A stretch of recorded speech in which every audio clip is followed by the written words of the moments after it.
Guys, when we see administration is promoting this behavior in the news media outlets, we've been seeing it's historically in the last 10 years. It's been crazy in our media, government, politics, at at the most extreme levels. This is interesting. I want you guys to watch this. It's on uh, primetime weekend show news. I believe it's MSNBC. Let's check this out with Representative Ilhan Omar. Tell me your opinion. This week, we saw the Trump administration target Jimmy Kimmel, bringing the full weight of a federal agency against him. We also saw some Republicans unleash vile, racist, and threatening rhetoric toward Congresswoman Ilhan Omar after her comments on Charlie Kirk's assassination. Congresswoman Nancy Mace led an effort to censure Omar. It ultimately failed, but that only fueled even more grotesque and hateful language, not just from people like conspiracy theorist Laura Loomer and Republican Congresswoman or Congressman Randy Fine, who are calling for her to be banned from Congress and even deported, but also directly from the president himself.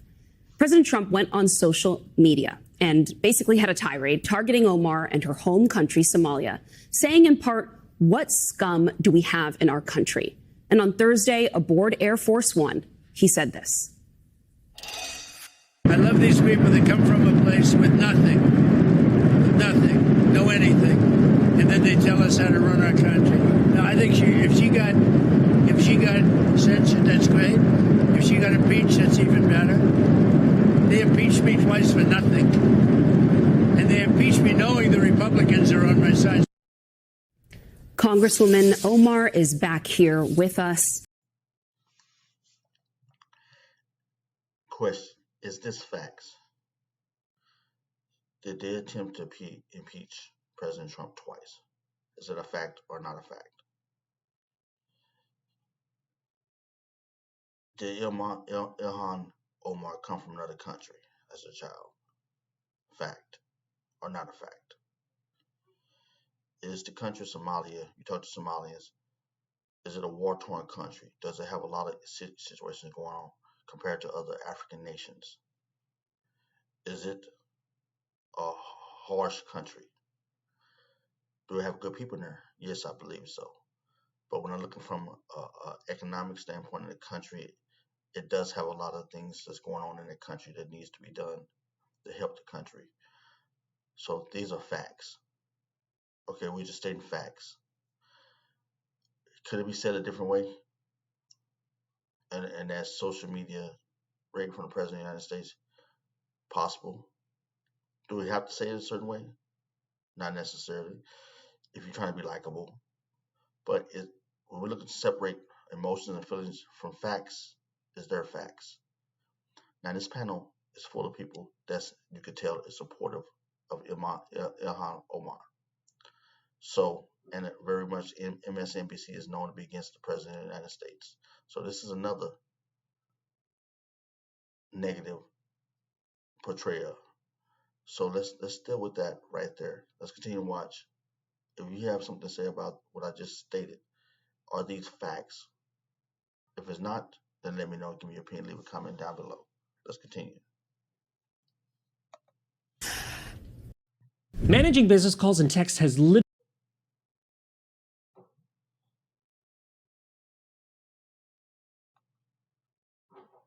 This is crazy.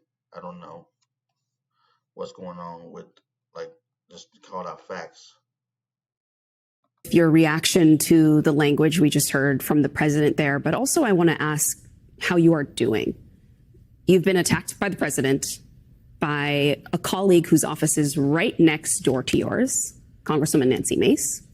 I know that you have received messages and voicemails from people threatening you. How are you holding up first? I've been here before. I've been the target of the president in the most vile, bigoted, racist ways that you could imagine. And I've had to have full police detail because of that. Now, let's be fair. See, I'm doing this because I don't think this I watched this, so I'm actually reacting to it now. I don't think this panel was MSNBC. This panel was fair to the president and to the American citizens at large. How many things have she said about this president? So we're looking at two people in politics. One is sitting at the White House, and one is sitting in Congress. They both have said things, but look at the victimhood. I had to get all this police details, extra details. This is these softball questions setting her up to be looked up as a victim of the President of the United States and see the U.S. Congress. Both have said negative things towards each other. Let's call it for what it is. Um, so is that not true or is that false? Have Ilhan Omar not said multiple things about this president? She just said right there about he's been bigoted, racist comments. You could say them comments are discriminating. Them comments are it could be asked directed towards a person that might be bigot. But have you said anything similar to what this president has said? I'm just trying to be nonpartisan and looking at straight down the line, like in a baseball call it straight down the line. What is your opinion? So it is surprising that he's back at it, because I thought he's moved on and found new person to harass. But here's, a president that is always unhinged, always deranged, always creating chaos and division. And he seems to have. How do you know he's always strange, always getting chaos, always this is the president of the United States. He has the world at his feet. We're the most powerful country on the earth. Of course, anything he said is going to be scrutinized. He's the president of the United States of America. So let's cut past that. What are you trying to put forth, Representative Ilhan Omar? I see you as a representative, you're a public figure. Let's talk and let's keep these titles in tune. You're not a reckless citizen. You're a public figure. You're a powerful person in the Congress. So we're going to keep it fair in Midland. So let's talk about that. Continue on. Have a real obsession with anyone that is an immigrant in this country that is not of European descent. You don't hear him talking about the accent of his wife and, the fact that she came here as an immigrant or any of those things, or the fact that she gets to have an opinion even though nobody elected her into office. But he has an objection to a person who does serve over 700,000 constituents in Congress, who's literally elected, has the same certificate as he does. But I think for me is I feel embarrassed for him, because in these attacks, what he does, and I think with the likes of Nancy Mace and. See right there, you got to understand, I'm not going to let things slide. I'm going to be fair on this. He has said things about immigrations, about immigrants of all countries. He talked about Poland. He's talking about all types of countries. So he's talking about immigrants. So that's not a factual truth. So this is allowed to be spoken. This is her truth, but she's a representative of the Congress, U.S. Congress. So you can find many clips where President Trump has talked about immigration differently about other countries outside of European countries as well. So that's not a full fact. Whoever that Randy guy is, they expose themselves for how stupid they are. And that is embarrassing for us as a country, because these are people who are elected to positions of leadership. He's supposed to be the president of the United States, who's heading off to Europe to represent us. When he does, he's uneducated enough to understand that members of Congress can't be impeached. When you have Nancy and Randy saying, we're on it, we're going to impeach her. When they're saying they're going to deport me, knowing full well that you cannot deport an American citizen. And that's the difference right there. See, if you let people talk, impeach, yes, wrong terminology, that's for the president. But you can be removed from your position in Congress. Yes, you can. You can be removed from committees. You can be removed for certain things in Congress. Yes, you can be removed. And you can be removed as a naturalized citizen. You're naturalized. You wasn't born in America. You was born in Somalia. You're not a naturalized. You're not an American citizen. You're a naturalized citizen. You applied for citizenship. So yes, you can remove.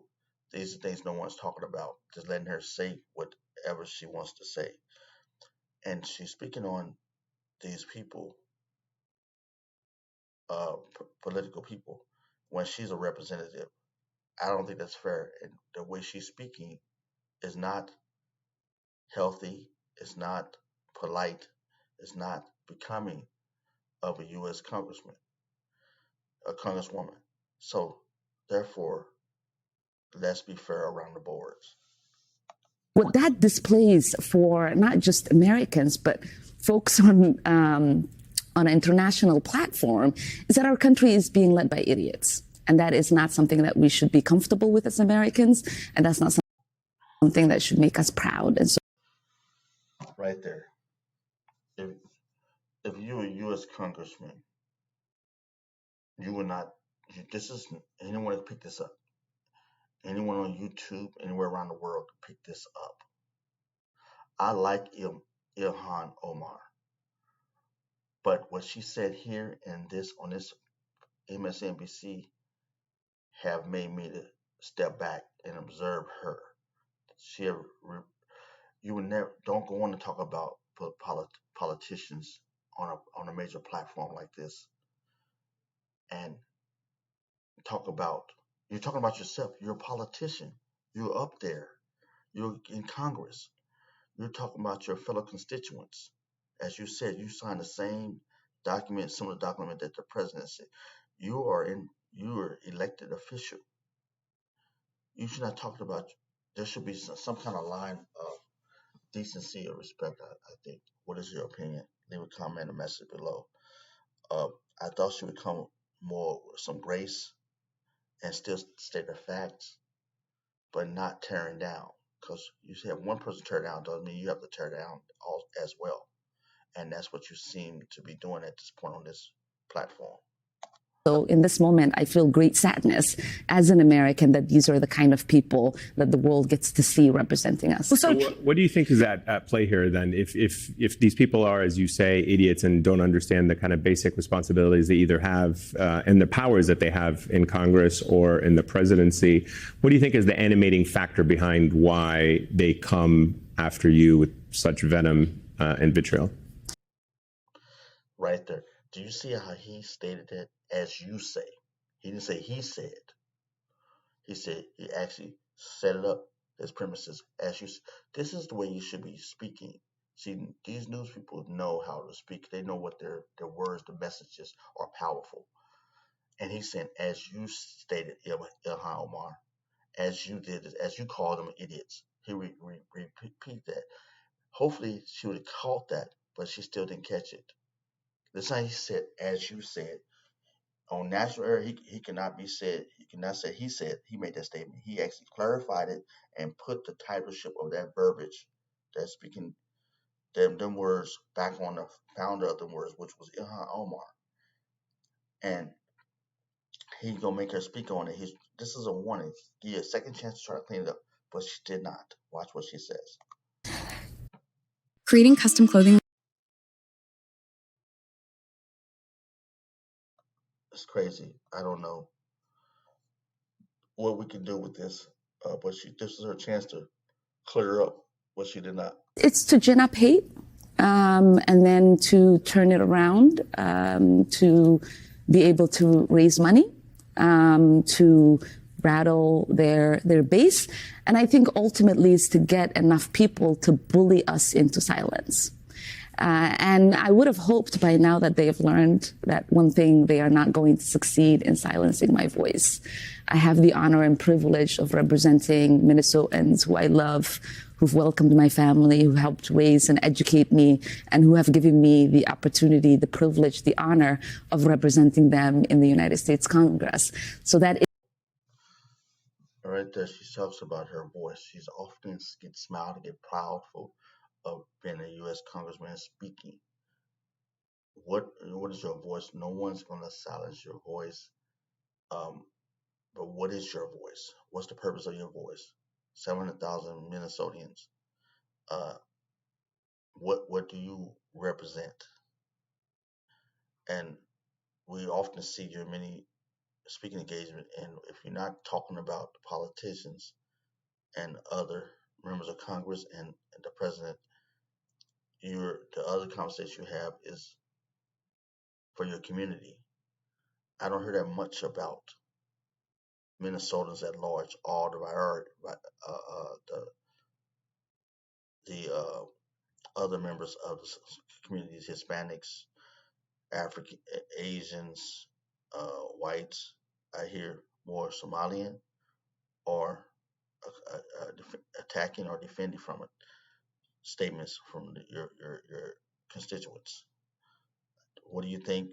What do you feel below? Give me some information. Send me some information and say where she have done outside of this. This is what the norm I see from Ilhan Omar, Representative U.S. Representative Ilhan Omar. Is what I bring with me every single day as I walk on those halls, knowing that there are great Americans who have faith in me to carry their voice, to fight, to make sure that they are able to afford their lives.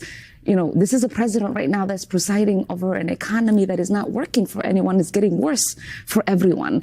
He has no understanding of how tariffs work and how those are hidden taxes on Americans. I represent Minnesota, where our farmers are feeling severe economic pain because we have, $22 billion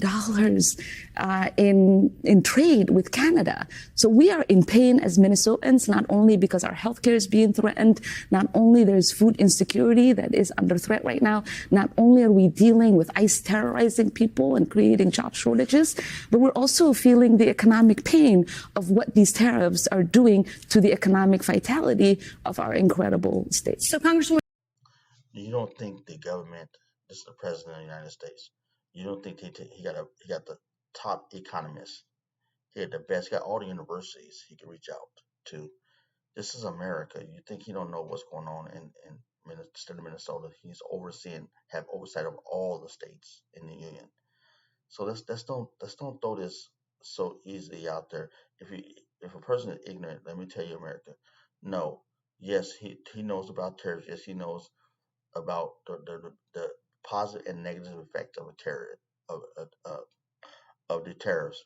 So that's not true. That's just a bold statement to throw it off.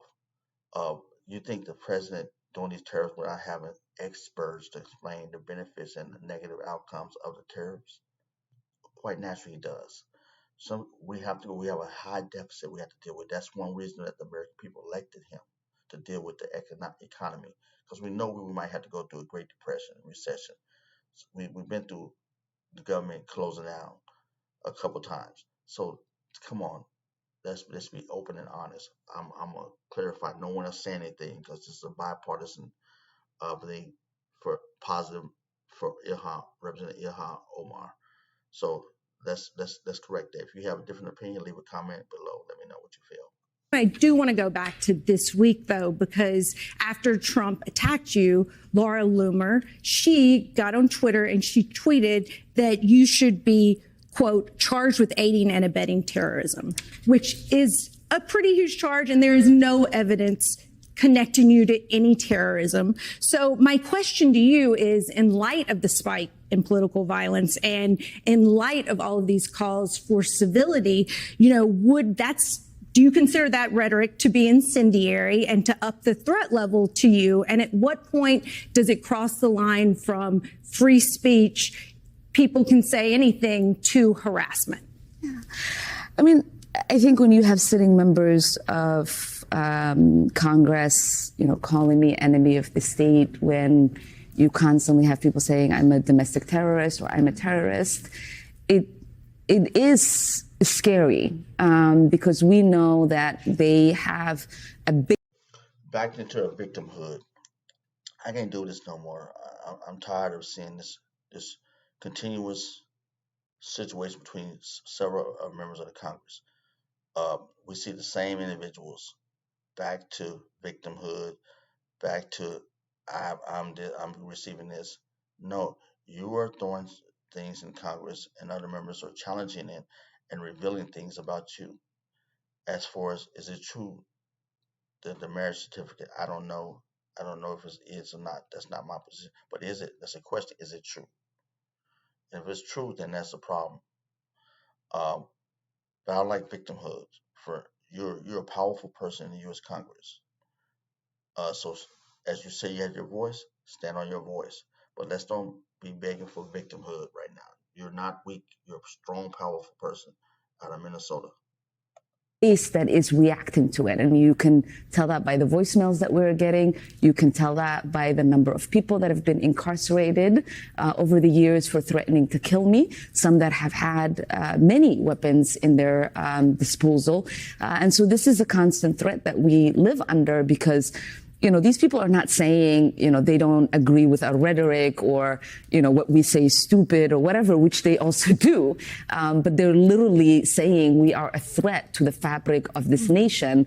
And that, I believe, is an incitement for someone to take action, and that is very dangerous. And I do hope Speaker Mike Johnson takes that as seriously as Speaker Pelosi did. What about the Democrats? To follow up, though, specifically with that, so she is a private citizen. Mm-hmm. Would you ever consider suing for defamation? It's a super high bar since you are a public figure, but do you think you could make a case in court that would you ever consider doing that? Or do you think that free speech in America is sacrosanct and you're just not going to litigate it? Whoa, man. Yeah, I think this is over. I think we kind of see the continuance of the same rhetoric that's being spoken. And freedom of speech is freedom of speech. And everybody has the right to freedom of speech. So it's up to you to recognize that. I think freedom of speech is sacrosanct, but I also know that defamations when it comes to public servants is really hard to win.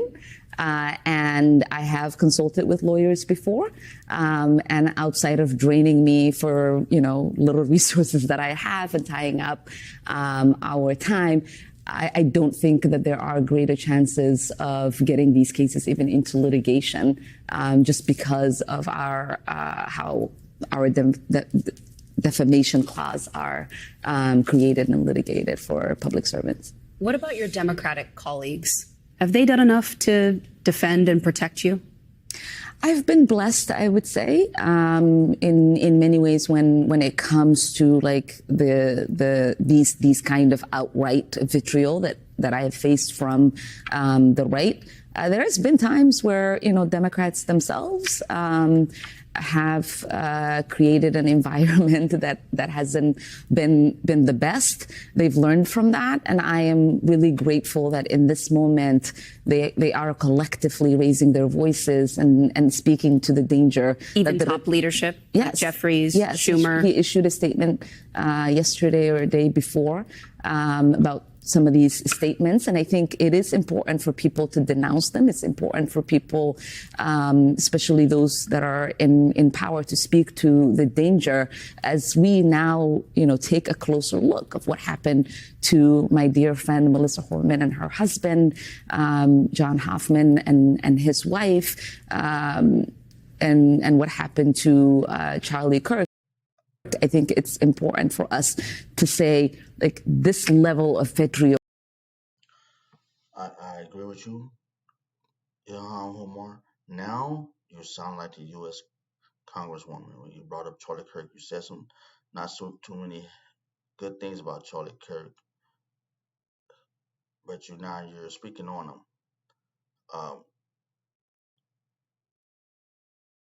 I wish you the most success in your position as U.S. Congressman. I'm glad Minnesotans have you there to represent however long you're going to be in position, how long you're going to win your chair.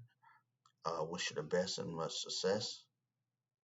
But I do not like the victimhood. I do not like the throwing shots and not receive verbal shots back to you as far as your constituents. I think both sides should bring things down to a normalcy or a respectful level. But what is your opinion? This is basically one-sided interview. Uh, there was nothing challenging. There was questions asked. There was softball questions asked to her. So I'm very interested in what the people have to say about this. My reaction to this video, this news report on MSNBC. I'll wait to hear from you. Let me know what you think. Leave a comment, subscribe, like down below. I wish you the best, Ilhan Omar. Have a wonderful day. Thank you. It's interesting to see all this go down, take place.